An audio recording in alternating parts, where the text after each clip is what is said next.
Hello बच्चों, तो आप लोग कैसे हैं। एक बार आपका फिर से स्वागत है Geeta academic point YouTube channel पर और मैं हूं सीपी सर। तो बच्चों हम लोग देख रहे हैं 11th क्लास सीबीएसई बोर्ड की केमिस्ट्री और उसमें बच्चों हम लोग पढ़ रहे हैं एटॉमिक स्ट्रक्चर। तो बच्चों इसके पिछले वीडियो में आपने लेक्चर नंबर 5 तक देखा था कि हमने जो है कि एप्लीकेशन ऑफ बोहर मॉडल्स की बात की थी और इसमें पहला एप्लीकेशन आपने एटॉमिक रेडियस के बारे में देखा था। तो बच्चों आज हम लोग नई एप्लीकेशन मतलब देखेंगे लेक्चर नंबर 6 में। तो इसमें हम लोग बच्चों बात करेंगे एनर्जी ऑफ इलेक्ट्रॉन की। तो देखिए आइए देखते हैं, अगला एप्लीकेशन है एनर्जी ऑफ इलेक्ट्रॉन।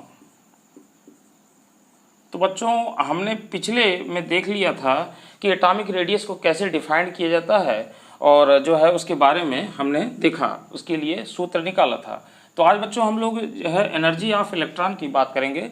तो देखिए बच्चों, जो आपका न्यूक्लियस है और इसके चारों ओर ये जो ऑर्बिट है और इसमें इलेक्ट्रॉन रिवॉल्विंग कर रहा है, तो इसमें दो प्रकार की एनर्जी होती है। एक तो आपकी जो होगी काइनेटिक एनर्जी और दूसरी जो होगी वो आपकी पोटेंशियल एनर्जी। तो यानी इसका सम यानी टोटल होगा, टोटल एनर्जी, तो उसकी हम लोग बात करेंगे। तो देखिए हम लोग इसको देखते हैं। तो बच्चों यहाँ पे लिख लेते हैं इसको, let the total energy of an electron be capital E. It is sum of kinetic energy and potential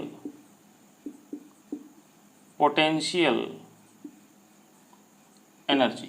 ठीक है बच्चों, तो दोनों को हम लोग जोड़ देंगे, दैट इज, तो बच्चों यानी जो E होगा आपका, तो बच्चों यहाँ पर जो काइनेटिक एनर्जी है वो क्या हो जाएगा, हाफ mv² और प्लस बच्चों जो पोटेंशियल एनर्जी होगा ये क्या हो जाएगा आपका K आपका Q1 Q2 अपॉन R।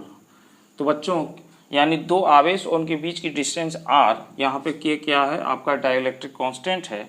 तो बच्चों यहाँ पर जो पोटेंशियल एनर्जी होता है वो देखिए यहाँ पर Q1 और Q2 यानी जो दो चार्ज दिया है, तो एक आपका चार्ज जो है वो आपका नाभिक यानी ZE और बच्चों दूसरा इलेक्ट्रॉन है यानी E, और बच्चों यहाँ पर दोनों की बीच की दूरी है R और इसका प्रावैद्युत अंक ले लें तो यानी ये हो जाएगा KZE²। ठीक है बच्चों, KZE², सॉरी E होगा यहाँ पर और ये बटे R हो जाएगा। तो बच्चों यहाँ पर देखिए ये जो है इलेक्ट्रॉन जो है बच्चों ये है माइनस में, ये क्या है माइनस में, तो -E। ठीक है, और ये प्लस होता है तो यहाँ पर साइन आ जाएगा नेगेटिव का। तो बच्चों इसको वैल्यू पुट करते हैं तो हाफ mv² और ये हो जाएगा -KZE² अपॉन R। इस तरीके से हो जाएगा बच्चों। अब देखिए हम लोग क्या काम करेंगे, प्लस माइनस को खोल देंगे तो ये हो जाएगा half mv² minus KZE² upon R। तो बच्चों यहाँ तक हम कर लेंगे। अब बच्चों देखो पीछे जो है एक हम लोग रिलेशन देखेंगे, यहाँ पर हम लोग बात कर लेते हैं कूलम्बिक फोर्स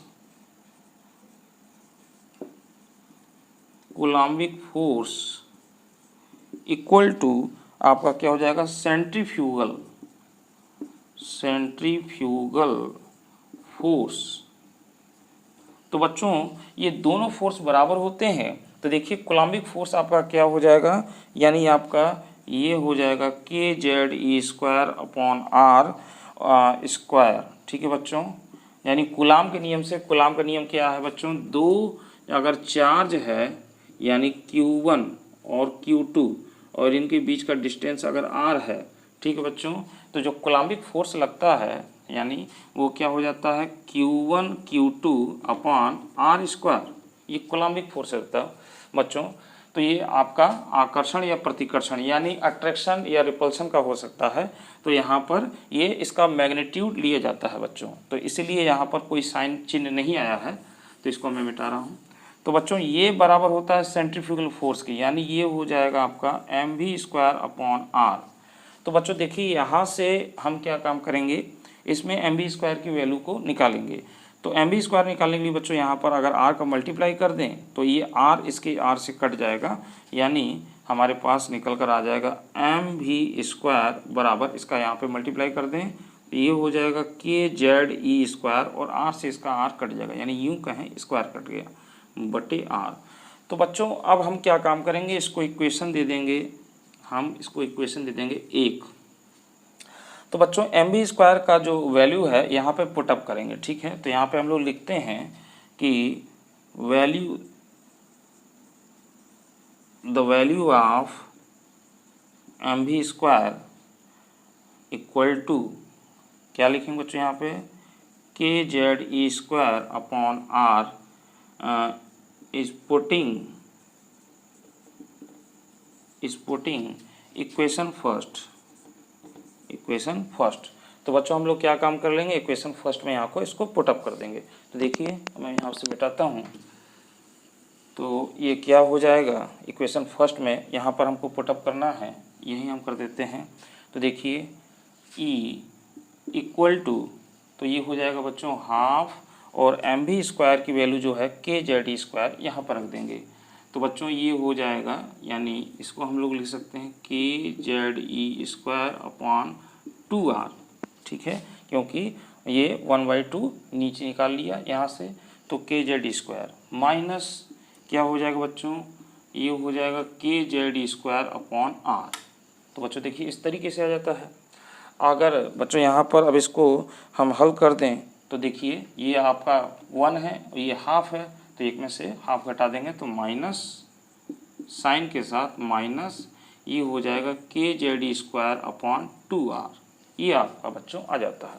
अब बच्चों इसको इक्वेशन हम लोग दे दें 1, तो यहाँ पर 2 दे दें, इसको इक्वेशन नंबर 2 दे दें।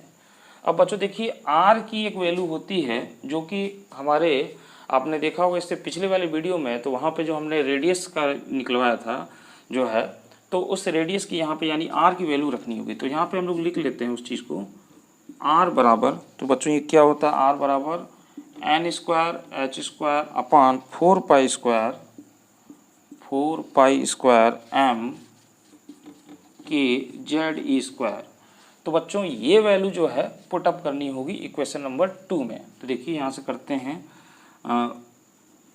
Value of r is putting in equation 2।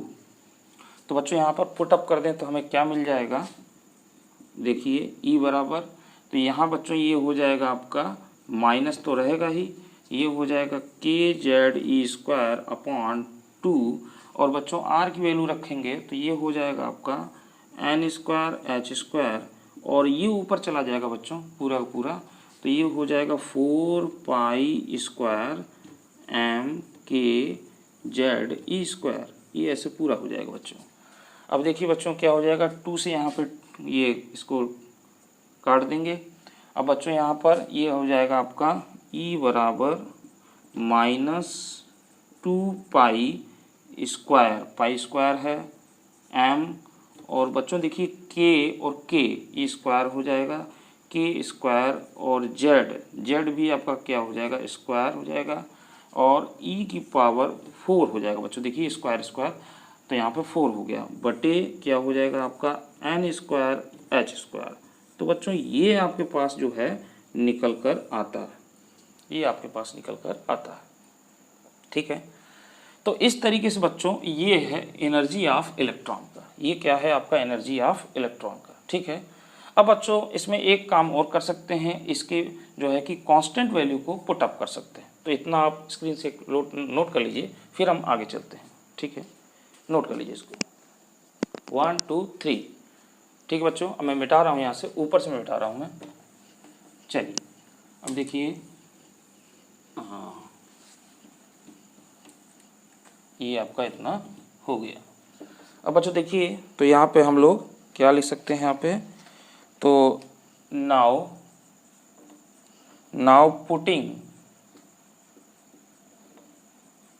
Putting the value of, तो बच्चों इसमें क्या क्या नज़र आ रहा है आपको, पाई है, ठीक है, एम है, और आपका के है, ठीक है बच्चों, और ई है, ठीक है, ई है, और आपका यहाँ पर एच, प्लैंक कांस्टेंट, ये वाला प्लैंक कांस्टेंट, ठीक है। तो वी गेट, मतलब हम क्या पाते हैं बच्चों, now putting the value of pi m k e H we get. तो बच्चों इसकी अगर वैल्यू पुटअप की जाए तो देखिए सारी की सारी वैल्यू को यहाँ पे अगर हम रख दें इसको, तो बच्चों पीछे वाले हमने डेरिवेशन में कई बार वैल्यू रखा है, इसलिए वैल्यू को नहीं रखेंगे, डायरेक्ट हम लिख रहे हैं इसका मान। तो बच्चों ये आ जाएगा माइनस के साथ -21.69 इंटू 10⁻⁻⁻19, और बच्चों ये इसमें देखिए छूट जाएगा z² बटे n²। तो बच्चों ये आता है जूल पर एटम, ये इसमें वैल्यू निकल कर आती है। तो ये सबसे इम्पोर्टेंट बच्चों, ये जो है न्यूमेरिकल लगाने के लिए डायरेक्ट फार्मूला आपका आ गया जूल पर एटम में।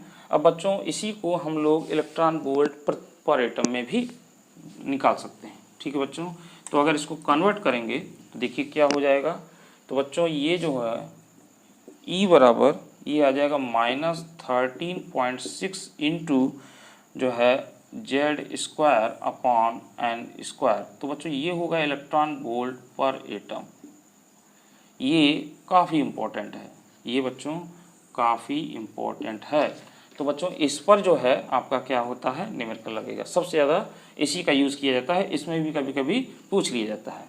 तो बच्चों इस तरीके से आपका ये कंप्लीट होता है एनर्जी ऑफ इलेक्ट्रॉन, ठीक है। तो ये एनर्जी का फार्मूला हो गया बच्चों।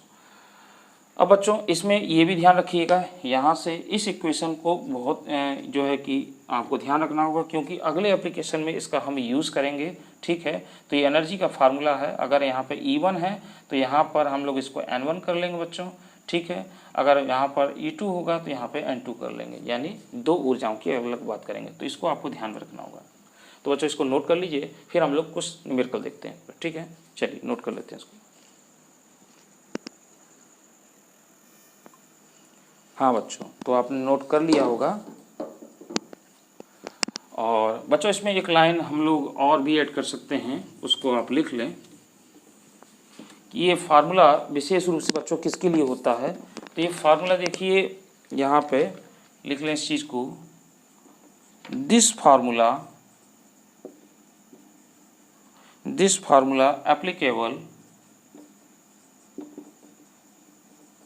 applicable for hydrogen atom and hydrogen like species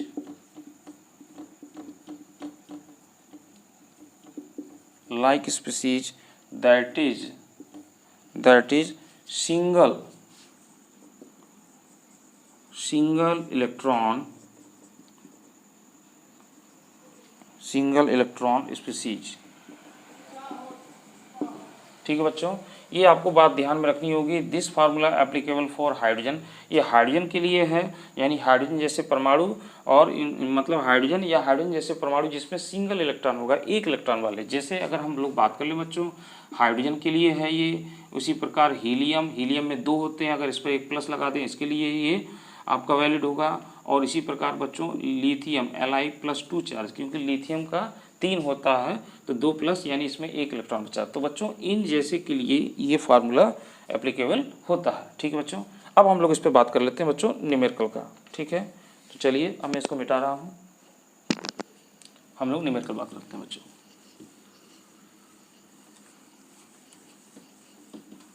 देखिए पहला न्यूमेरिकल उठाते हैं हम लोग,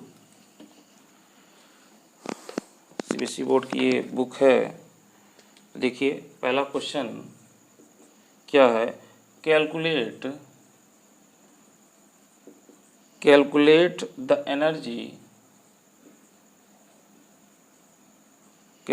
energy of Li+2 atom for second excited state।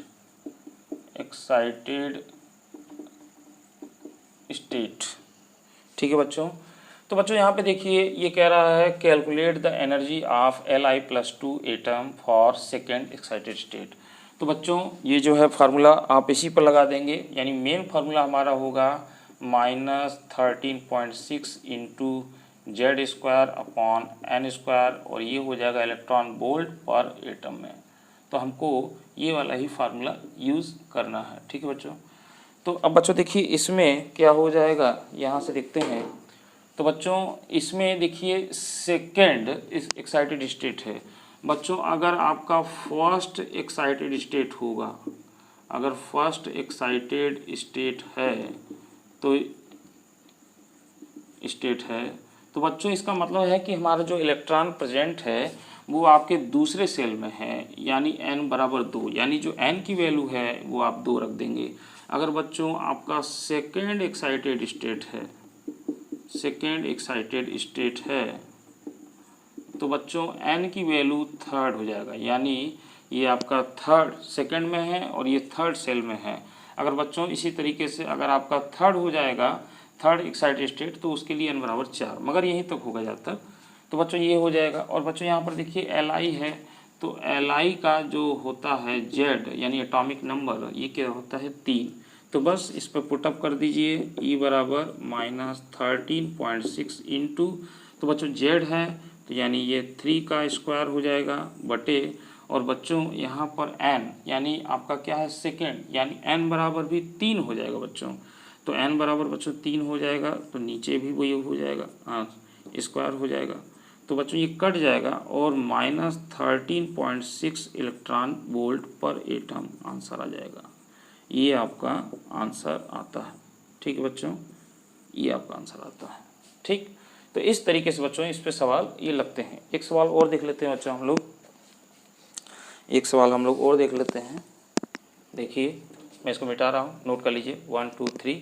चलिए जगह थोड़ा कम है इसलिए मिटाना पड़ता है। तो बच्चों देखिए अगला सवाल हम लोग लेते हैं, कैलकुलेट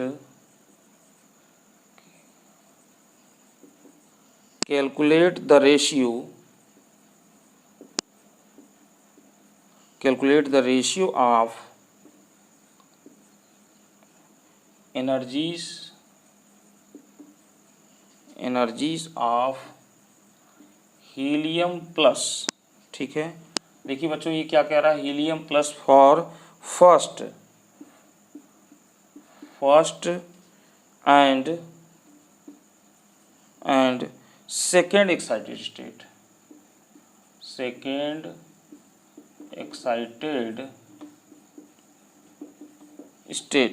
ठीक है बच्चों, तो यहाँ पे बच्चों हमें क्या काम करना है, हीलियम के फर्स्ट और सेकेंड एक्साइटेड स्टेट यानी इनके सेलों की ये हमें जो है कि ऊर्जाओं का, एनर्जीज का रेशियो निकालना है, अनुपात निकालना है। ठीक बच्चों, तो यहाँ पे हम लोग कर सकते हैं बच्चों एनर्जीज। तो पहले बच्चों हम लोग हीलियम की बात कर लें, तो हीलियम का यानी He+, तो इसका हम लोग लेंगे फर्स्ट एक्साइटेड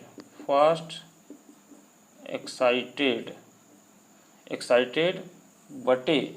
ठीक है बच्चों, और यहीं पर लेंगे एनर्जीज हीलियम प्लस, लेना ही क्या है बच्चों, तो ये है सेकेंड एक्साइटेड स्टेट का। ठीक है, स्टेट। ठीक है बच्चों, तो यहाँ पर बच्चों जैसे मैंने आपको बताया, यानी इसमें क्या हो जाएगा कि n बराबर बच्चों ये फर्स्ट है तो ये 2 हो जाएगा, और ये n बराबर बच्चों क्या हो जाएगा, थर्ड हो जाएगा। ठीक है, तो देखिए बच्चों हम लोग का क्या काम करना है, तो यहाँ पर जो एनर्जी का रेशियो निकालना है बच्चों, तो हम यूँ करेंगे कि E1/E2। तो बच्चों इसके लिए देखिए क्या हो जाएगा, -13.6 इंटू, और बच्चों Z, तो Z आपका हीलियम का क्या होता है, आपका 2 होता है, ठीक है। तो यहाँ पर 2 और इसका स्क्वायर, ठीक है बच्चों। तो यहाँ पर सेकेंड स्टार्ट यानी n की वैल्यू भी 2 होगी बच्चों, ये हो जाएगा। तो ये आपका पूरा E1 का मान हो गया बच्चों, ठीक है। इसी प्रकार E2 का मान, तो ये हो जाएगा -13.6 इंटू, अब बच्चों देखिए यहाँ पर Z तो आपका वही होगा, यानी Z तो आपका वही होगा, परंतु n वाले में क्या हो जाएगा बच्चों, सेकेंड एक्साइटेड स्टेट है, तो यानी 3 हो जाएगा, तो यानी ये हो जाएगा बच्चों। तो बच्चों देखिए ये पूरा कट जाएगा और ये कट जाएगा, तो ये पलट जाएगा, यानी ये कटा ये कटा, तो ये जो है आपका E1/E2 इक्वल टू, और बच्चों ये पूरा कट जाएगा और ये आपका पलट जाएगा, तो यानी 3 का स्क्वायर बटे 2 का स्क्वायर, और बच्चों ये हो जाएगा 3 तरफ 9 और ये हो जाएगा 4, यानी E1/E2। तो ये इनका रेशियो निकल जाएगा बच्चों, ये इसका रेशियो निकल जाएगा 9/4, ठीक है बच्चों। तो इस तरीके से बच्चों ये आपका सवाल लगता है 9/4, ठीक है बच्चों। तो बच्चों इस तरीके से आज आपने इसमें एप्लीकेशन नंबर ये देखा, दूसरा एप्लीकेशन देखा एनर्जी ऑफ इलेक्ट्रॉन, और लेक्चर नंबर आपने 6 देखा। तो बच्चों अगले लेक्चर 7 में हम लोग बात करेंगे इसके वेलोसिटी की, और फिर उसके बाद हम लोग इसमें बात करेंगे रेडबर्ग कांस्टेंट की, ठीक बच्चों। और इसी तरीके से सवाल हम लोग देखेंगे। तो बच्चों ये वीडियो आपको कैसा लगा, कितना समझ में आया, इसके लिए हमें कमेंट्स बॉक्स में लिख के बताएं, ताकि हमें मालूम चले कि आपको कितना समझ में आ रहा है। अच्छा लगे तो इसको लाइक करिए और दूसरों तक पहुंचाइए। तो बच्चों आज की वीडियो में इतना ही, मुझे दीजिए इजाज़त, फिर हम लोग अगले नेक्स्ट टॉपिक पर बात करेंगे। तब तक के लिए धन्यवाद।